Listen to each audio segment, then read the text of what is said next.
jewe gihe biba itariki 21 y'ukwezi kw'icumi nari nkuze niga mu mwaka w'icenda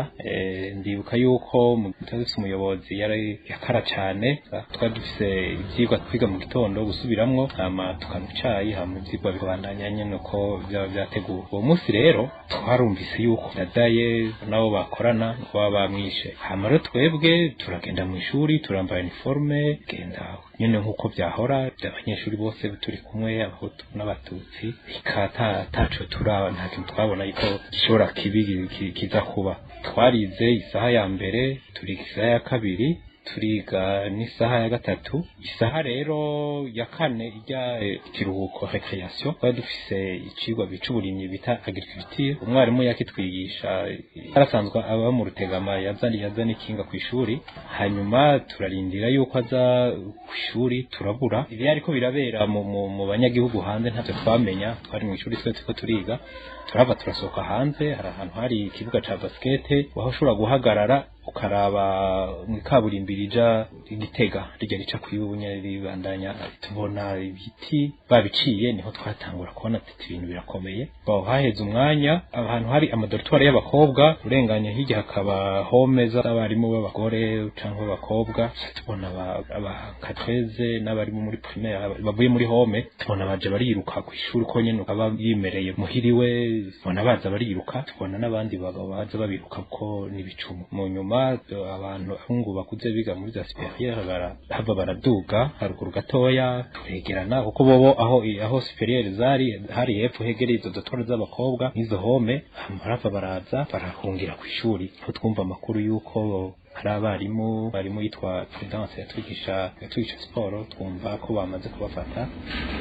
Rero hari ku munsi wa kane turiyumvira ukuntu vyogenda, ko byari bigoye mu banyagihugu bari bamaze kwica abantu, bariko barabica abandi babasomba babatora batwara aho kwibubu hari station. Rero mu nyuma baratutegura ati abashoboye kugenda mu madortoire bagende, nimba ari pataro, nimba ari karanga muntu, nimba ari pataro zibiri wambara canke amafaranga ufise, kuko hari na kare niho twari tukiva mu biruhuko twiyumvira ukuntu twohunga. Twabona yuko turavye ko ishuri aho ryari ahantu twashobora guhungira hafi, twashobora gukira hari imwaro. Naho rero twafata uwo mugambi, abashoboye kurya bavana muri refectoire barajya, abahungu baraherekeza abakobwa mu madortoire yabo. Hari nka hagati ya saa sita na saa hindwi. Rero muri ico gihe abahutu b'abanyeshuri baciye bagenda muri madortoire barambara impuzu za sport, ko n'ishuri ukuntu ryari ryubatse nta n'uruzitiro ryari rigira. Abashobora kuja kurya nkuko nabivuze baragenda barajya, nabo bitashoboka ko bari bamaze kubona ko urupfu rwamaze kutumotera. Ariko rero muri ico gihe haciye haza akagwi k'abasore bashika nka 8 canke nka 10 bada n'ibicumu bikwikiye mini mishasha, ubona ko ari ibintu bitari bibaye ubwo nyene. Hanyuma baragenda, ivyo nibaza yuko ari bo no mu nyuma baciye baja kubwira abandi abari kwibubu aho hari station, babugenda kubabwira ati babanyeshuri barajanye ko twari dufise umugambi wuko duhungira imwaro. Twumvikaye yuko no mu nzira aho tugenda hose tugenda n'amahoro n'umutekano. Muri ico gihe rero abanyeshuri bobo b'abahutu bari bafashe bambaye impuzu za sport, bafata javero ibikibijya byose twari dukoresha sport. Ku munsi wa kane twari dufise sport y'amashuri yose, hama twe turagenda mu Kibimba hano ku isoko. No twaragiye tugiye nk'imetero dufate nk'amajana 8 turashika ahantu hari igiti bari biciye mu ibarabara. Dusanga hari abantu bashika nka 5 canke nka 4 bagicunze n'imipanga. Twebwe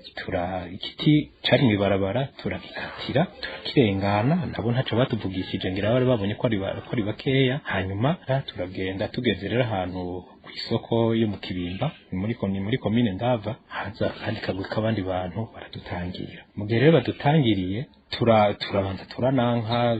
tubabwira ati twe mureke twigire, nawe ati mwe nimusubire ku ishuri turabakingira, ati nta kibazo, ati abo dushaka si mwebwe duharira. Rero uko umwanya wahera niko baguma baza ari benshi nk'abantu twari tubazi twarahatemberera twaragenda kwigira mu misozi hajya gutegura ama examen abantu baho twari tubazi benshi twarabona abantu bameze nk'abasirimu bameze neza bambaye neza harimo rero muri nyagihe abanyeshuri bo muri za kaminuza bari mu biruhuko bishoboka ko ari bo boba baratanze ordre yuko twica barabahutu nyene kuko abatutsi babo b'abanyeshuri b'abanyagihugu bari babamaze nta mututsi yaragisigaye kiretse nk'abagore ariko abantu b'abagabo guhera mu gitondo bafata abantu b'abagabo babatora batwara batusubiza inyuma twanka hari ahantu rero ibarabara rifite inkombe zibiri ndende cyane bamwe bari hejuru bumva barahava rero baratangura baratema ndibuka mbere n'umuntu batanguye iwacu muri twewe yari imbere kuko nari ko muri batatu ba mbere bamucumise icumu ryo mu ngaha mwitako niho rero bace batangura gutema aho hantu gutema jewe bahutse umupanga kwikonjo bankubita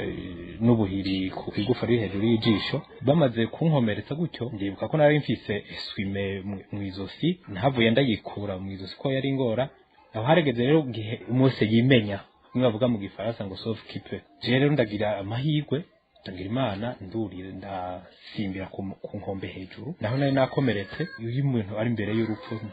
biragoye ukuntu yobisigura rero maze kuririye nkombe turiruka abantu badukurikiye ntibari benshi cyane baradukurikira turiruka rero imbere yacu ku gasozi kakurikira ntaho twari tuzi ahantu bita ikamushiha aho ikamushiha harabana n'impira muri impira aho nayensanzwe ndahazi kuko kibimba imbere ko nja kwiga mu kibimba isoko yo mu kibimba nari ndayizi aho impira mu Rutegama naho harapfuye abatutsi benshi cyane abahutu baho bari bashamiranye n'abatutsi bo bikamushiha twebwe rero tugira imana duca duhura tugwa muri abo batutsi bo mu bikamushiha bahanganye n'abahutu bo mu Rutegama bimpira turamaraho umwanya guhageze muri ko kwezi kw'icumi nta n'imvura mbere yari bwanagwe nyagihe imvura yaratatse jewe naye nakomeretse n'abandi bantu twakomeretse turaja ngaho woye batutsi nyine bari twebwe kuko je nakomeretse ntashobora kubandanya tubasabiraho indaro nyahantu ndahamara imisi abandi rero bamwe basubijwe mu kibimba nibo bahavuye bajanwa guturirwa kuntuze kwibubu aho hari station bari bagize rero ibyo kuri station jewe ntavyo nomenya kuko naye nakomeretse ariko nshobora guhunga sinasubiye inyuma nagize amahirwe uruhande naciyemwo sinasubiye ntibasubije inyuma jewe maze kumara iyo misi ibiri aho hantu bari bansabiye indaro naho nyene twaguma twiruka mw'ijoro ko waza wumva ngo kanaka ngo bamwishe rero je mbajije batubwiye yuko abo bantu bagiye baratoragura hirya no hino abahunze bakabura bahungira bahavuye batwara ku ishuri niho rero uwo mudirecteur wacu yadutwara bahavuye abantu kuko n'abahutu bafata bakabanyegeza abo rero bafashe babasubije kwa directeur yahavuye avuga ati abo abana banje ndabazi ngo ni mugene mu bakoze ico mushaka niho rero havuye batwara kubaturira ku ntuzeya kuri station kuyiyo nzu yari sanzwe irimo station Munete rero abatanze niwe batanze nyako yashaka kubakiza yari kubakiza iryo shuri ryaramaze nk'imyaka ngira ngo nk'imyaka 6 atamashuri arahabera twaba twashaka nk'amajana 8 gutyo ego bari mu Burundi isi yose ku itariki yo kwibuka nyine abagenzi bacu abanyeshuri twigana itariki ya 21 y'ukwezi kw'icumi abari hafi bagenda bagasoma imisa bakashira ko urugori rw'amashurwe ariko rero uyu mwaka naho nyene abari bahari babiteguye ariko ngo babankiye impamvu ntazo turamenya ariko bijanye batwo bijanye n'ibihe turimo bya politike nyene bivuga ko biteye agahinda nyene kuko iyo kwibuka abantu babuze abana b'igihugu bishwe n'abari bajejwe kubacungera hama bakabuza abari bacitse ku icumu kubibuka nibaza ko biri bisanzwe biri no mu yandi mabi menshi abarundi bariko barabona kuko mu mico y'ikirundi cyangwa iki umuntu yabuze kwibuka nibaza ko biri mu bintu bishobora gufasha nta macakubiri arimo kwibuka ni ibintu bisanzwe bizwi ni bisanzwe byari bisanzwe